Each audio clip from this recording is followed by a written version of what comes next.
നിങ്ങളുടെ favourite shows ഇനി ഒരിക്കലും മിസ്സാവില്ല. ഇപ്പോൾ C5 കാണും നിങ്ങളുടെ ഫേവറേറ്റ് ഷോസ് തികച്ചും സൗജന്യമായി. നീ എക്സാം നന്നായിട്ട് എഴുതിയില്ലേ? എന്ത് ചോദ്യമായി ഇത്? അമ്മായി തന്നെ പ്രസാദം ഫലം കണ്ടു. എക്സാം ഞാൻ നന്നായിട്ട് എഴുതി. ആണോ മോളെ? അതെ ചെറിയമ്മ, എല്ലാ ക്വസ്റ്റ്യൻസും ഞാൻ ആൻസർ ചെയ്തു.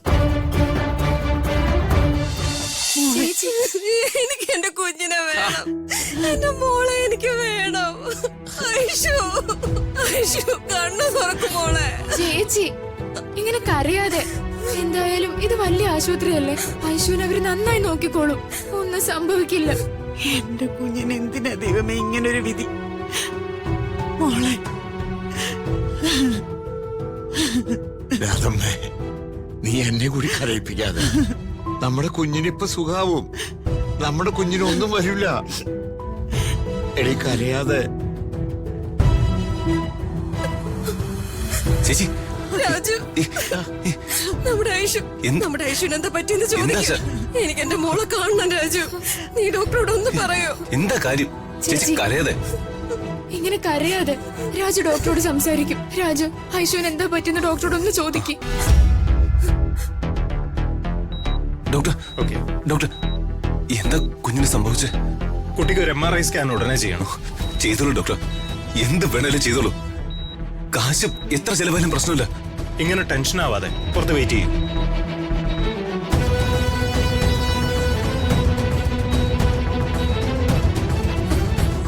രാജു, എന്താ ഡോക്ടർ എന്ത് പറഞ്ഞു? രാജു? ചേച്ചി, ഐശുവിന് വലിയ അസുഖമൊന്നുമില്ല. സ്കാനിങ് ചെയ്യണമെന്ന് ഡോക്ടർ പറഞ്ഞു. വേറെ പേടിക്കാനൊന്നുമില്ല.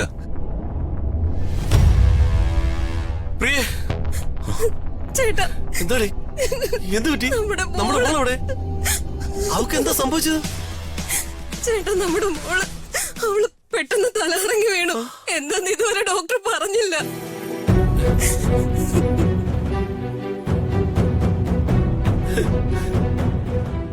എന്റെ മോള്,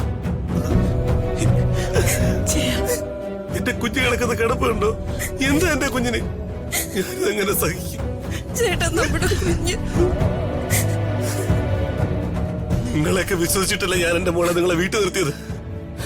എന്റെ കുഞ്ഞിന് വയ്യാതായപ്പോ നിങ്ങൾ ശ്രദ്ധിച്ചു കാണില്ല. അതെങ്ങനെ? എന്ത് കാര്യത്തിലാണ് നിങ്ങൾ ഉത്തരവാദിത്തം കാണിച്ചിട്ടുള്ളത്? എനിക്ക് തരാനുള്ള സ്ത്രീധനത്തൊക്കെ തന്നിരുന്നെങ്കിലേ ഞാൻ എന്റെ ഭാര്യയെ കുഞ്ഞിനെ കൊണ്ടുപോയി പൊന്നുപോലെ നോക്കിയേനെ. എന്റെ ജീവനാ കിടക്കുന്നത്. എന്റെ മോളെ, എന്റെ കുഞ്ഞിന് എന്തെങ്കിലും സംഭവിച്ച എല്ലാത്തിനും ശരിയാക്കി ഞാൻ പച്ചയ്ക്ക് കത്തിക്കും ഞാൻ. അതെ, ഇവിടെ കിടന്ന് ബഹളം ഉണ്ടാക്കരുത്. ഇത് ഹോസ്പിറ്റലാ. നീ ഓടി കിടന്നു. നിന്റെ കാര്യം നോക്ക്. അകത്ത് കിടക്കുന്നതേ എന്റെ കുഞ്ഞാ. വന്നേ അളിയോ, ബഹളം ഉണ്ടാക്കാതളിയ. പിന്നെ ഞാൻ എന്ത് ചെയ്യണം? അളിയ പറ. എന്റെ കുഞ്ഞിനൊന്ന് ശ്രദ്ധിക്കേ. അളിയനെ പോലെ സമയമായി പോയല്ലോ. ഐശ്വര്യനെ കുറിച്ച് സംസാരിക്കാൻ എന്താ അവകാശം നിനക്കുള്ളത്? അവൻ അവകാശം പറയാൻ വന്നിരിക്കണു. ഇവളെ കൊണ്ടുവന്ന് വീട്ടിലാക്കിയതിനു ശേഷം ആ കുഞ്ഞിന് നല്ലൊരു ഉടുപ്പ് വാങ്ങിക്കൊടുത്തിട്ടുണ്ടോടാ? ആ കുഞ്ഞിന്റെ എന്തെങ്കിലും ഒരു ആഗ്രഹം സാധിച്ചു കൊടുത്തിട്ടുണ്ടോടാ? ജയ, കുഞ്ഞിന് വയ്യാതെ കിടക്ക. നീ വെറുതെ ഇവിടെ നിന്ന് പ്രശ്നം ഉണ്ടാക്കരുത്. ഉണ്ടാക്കും. നിങ്ങൾക്ക് ജയനെ ശരിക്കും അറിയില്ല. എന്റെ സ്ഥാനത്ത് വേറെ ആരെങ്കിലും ആയിരുന്നെങ്കിലേ എന്നെ വേറെ പെണ്ണ് കെട്ടിയനെ. പ്രിയടച്ചന് നന്നായി സംസാരിക്കാൻ അറിയാം, പക്ഷെ സ്ത്രീധനം തരാൻ മാത്രം അറിഞ്ഞൂടാ. എന്റെ വിധി. അളിയൻ ഇങ്ങനെ ഒന്നിപ്പോ പറയരുത്. ഒരച്ഛന്റെ വേദന രാജുന് പറഞ്ഞാൽ മനസ്സിലാവൂല. ചേട്ടാ, കുറച്ചു നേരം ഒന്ന് സമാധാനപ്പെടും. ഇങ്ങനെ ബഹളം വെക്കല്ലേ, ഇതൊരു ആശുപത്രിയല്ലേ. ചേട്ടന്റെ വിഷമമൊക്കെ എനിക്ക് മനസ്സിലായി. ഇവിടെ എല്ലാവർക്കും മനസ്സിലായി. ചേട്ടനൊന്ന് സമാധാനപ്പെട്.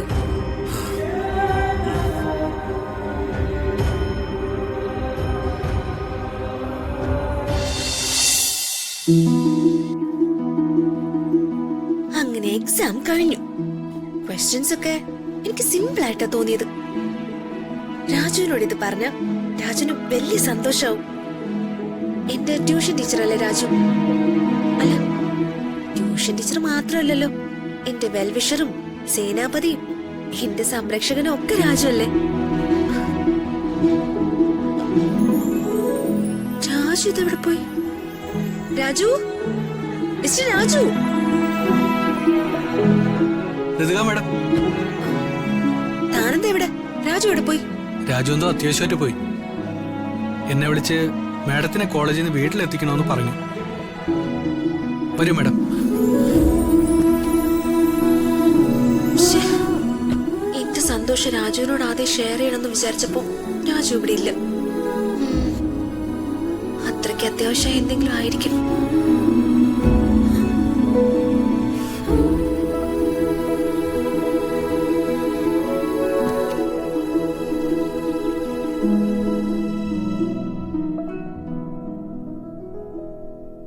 മരുന്നിന്റെ പോൽ ഉറങ്ങുന്ന ഋതികയുമായി രാജു ഇതുവരെ എത്തിയില്ലല്ലോ അമ്മേ. സമയം ഒരുപാടായി. അവൻ അവളെയും കൊണ്ട് വല്ല ആശുപത്രിയിലായിരിക്കും. പാവം ഋതിക രാത്രി മുഴുവൻ ഇരുന്ന് പഠിച്ച് ക്ഷീണത്തിൽ ഉറങ്ങിപ്പോയെന്ന് എല്ലാരും വിചാരിക്കും. അമ്മാവന്റെ കയ്യിൽ നിന്ന് അവള് മേടിക്കും, അത് ഉറപ്പാ.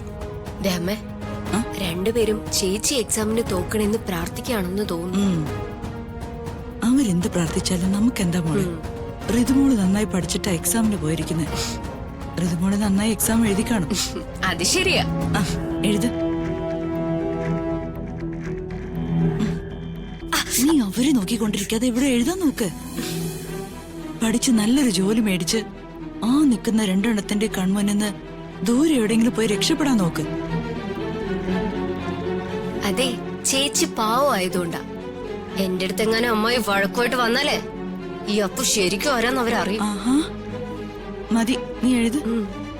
കണ്ടില്ലേ അമ്മേ, ഋതിക നന്നായി എക്സാം എഴുതി കാണുമെന്ന് അവരുടെ വിചാരം. ആ സന്തോഷം കണ്ടില്ലേ? സന്തോഷിക്കട്ടെ, സന്തോഷിക്കട്ടെ.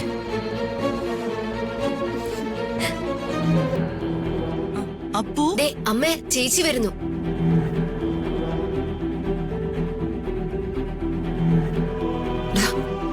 അവിടെ വരുന്നു. ഒരു കുഴപ്പമില്ലല്ലോ. അമ്മായി, ഏത് ക്ഷേത്രത്തിലാ എനിക്ക് വേണ്ടി പൂജ നടത്തിയത്? എന്തുപറ്റി? നീ എക്സാം നന്നായിട്ട് എഴുതിയില്ലേ?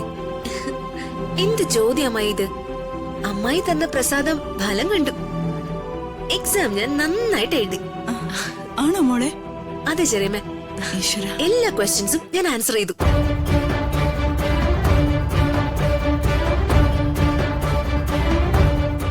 പ്രതാപൻ വഴക്കു പറയുമെന്ന് കരുതി ഋതുമോള് നുണ പറയുവാണോ? ഏയ് അല്ല, അമ്മായി റിസൾട്ട് വരുമ്പോ കണ്ടോ. വാ മോളെ, മോൾക്ക് ചെറിയ എന്തെങ്കിലും കഴിക്കാൻ എടുക്കാം. വാ. ശരി ചെറിയമ്മേ. ഇതെന്താ അമ്മേ, അമ്മയുടെ മരുന്നും ഏറ്റില്ലല്ലോ. അതാ എനിക്ക് മനസ്സിലാവാത്തെ. എന്നാലും ഇതെങ്ങനെ?